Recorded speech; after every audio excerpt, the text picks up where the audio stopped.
I just closed a deal that I've been working on for the last 7 months.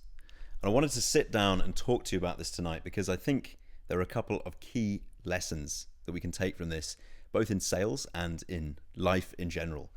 So, I make money online primarily by selling other people's products and services. The technical term for this is remote closing. And usually the way it goes is I'll be introduced to a prospect either on a call or into a direct messaging thread.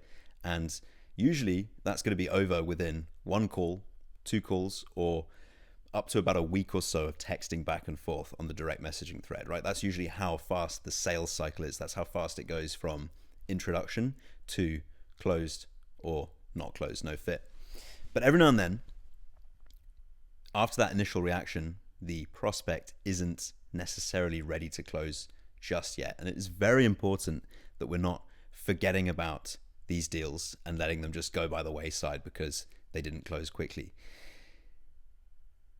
Usually, unless you get a very hard, clear no, absolutely no fit, or it's just clearly a waste of time, right, from the prospect's end, right? Someone who's just a tire kicker, or something that you can see that there is obviously no fit, no chance of this closing.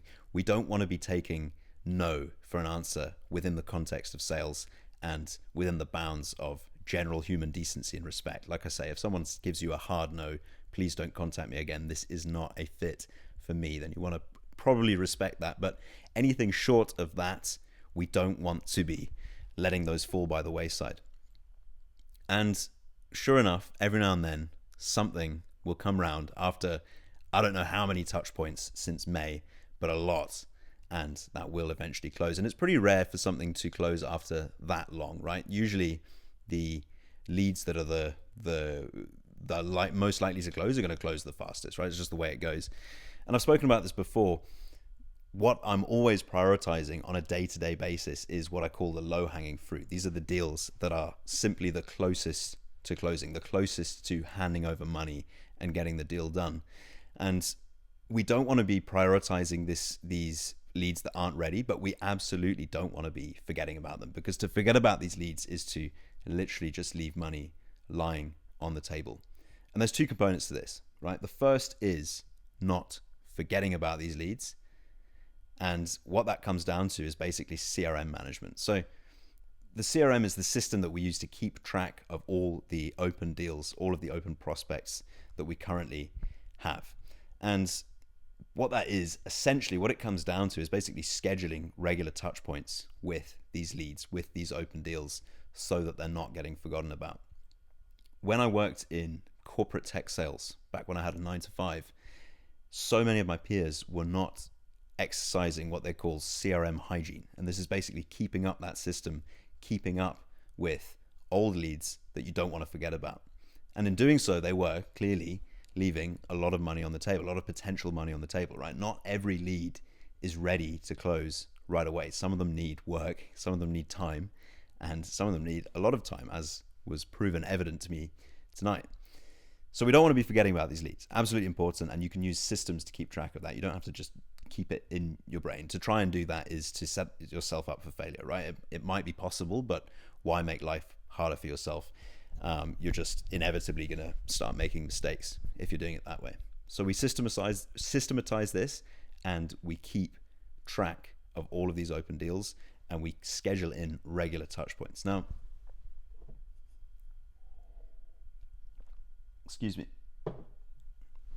When we're making these touch points, it is very important within practical bounds to be trying to bring value to the conversation rather than trying to extract value from the conversation. What do I mean by that? Well, I mean, we don't want to be reaching with this. We don't want to be touching back in on these conversations with an energy of trying to take something, right? Essentially trying to take attention. Hey, notice me.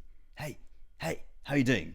Give me attention. Give me something. Give something to me, right? That's desperate energy, and that absolutely kills sales. We want to be reaching out. We want to be checking back in with an energy of bringing something to the conversation, right? Bringing value. So as much as possible, you want to be touching back in on these conversations with things like, hey, check out this case study. I think it might be really relevant to you. hey, heard about this thing happening in your industry, could be really big for you. Avoid the, hey, how are you doing? Bumps to the conversation, right? Every now and then, obviously, in the real world, you're not always going to have strong value that you can bring. And sometimes you do just need to bump up the conversations, but you understand what I'm saying, right? As much as possible, think about how you can bring value to that conversation rather than trying to extract value. And that is extract attention from someone, right? You want to bring something to the prospect. You want to bring something to that conversation to keep it going. And sure enough, over time, right, this conversation with the prospect that I just closed tonight after 7 months started back in May. So many times along the journey of that coming to the close, building up value, building up heat, getting warmer, and then it would just kind of drop off, right? Build it back up again and it'll just drop off. Build it back up again and then finally it closes. But the reason why it finally closed was because after such a long time of checking back in with this guy, and he was a high quality prospect for reasons aside from his proximity to closing, right? If that makes sense. But we were always bringing value. I was always bringing value into that conversation as much as possible. And he wasn't forgotten about because it just didn't close within the first couple of conversations, right? It's not realistic that every lead is going to close that way. It does become less likely, and you can prove this statistically, it becomes less likely that a prospect is going to close after, as the time from the initial contact elapses.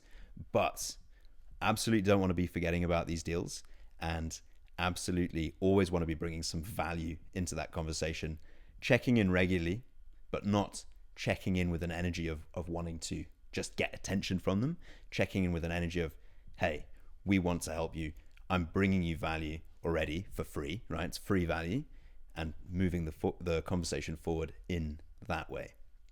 And you can take this and apply it to so many other scenarios in life other than literally a closing conversation, right? Back when I was trying to grow ventures online, right? Back when I was trying to grow my business and we were reaching out to clients for the first time, almost never happens that someone will respond to your first cold outreach, right? And people would be really surprised by this, how often someone would get back to my 8th outreach email, right? You'll know this if you've done cold outreach, if you've done cold calling.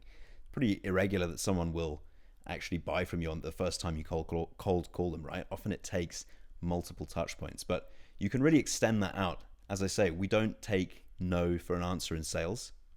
Yes, that is somewhat cliche, and yes, that is an expression, right? Obviously, if someone tells you hard no, please never contact me again, respect their boundaries. But anything short of that hard no, there is usually something to be had from that conversation. And we're not prioritizing these as a first priority. Like, I literally laser focus on the deals that are the closest to bringing me money. But it's very important. You've got to make a point of never letting something go completely. And you can manage that with systems and by always making sure you are bringing value into the conversation. So hope you found something interesting in that. Hope you found some value in that. Plenty more to come. Catch you in the next one.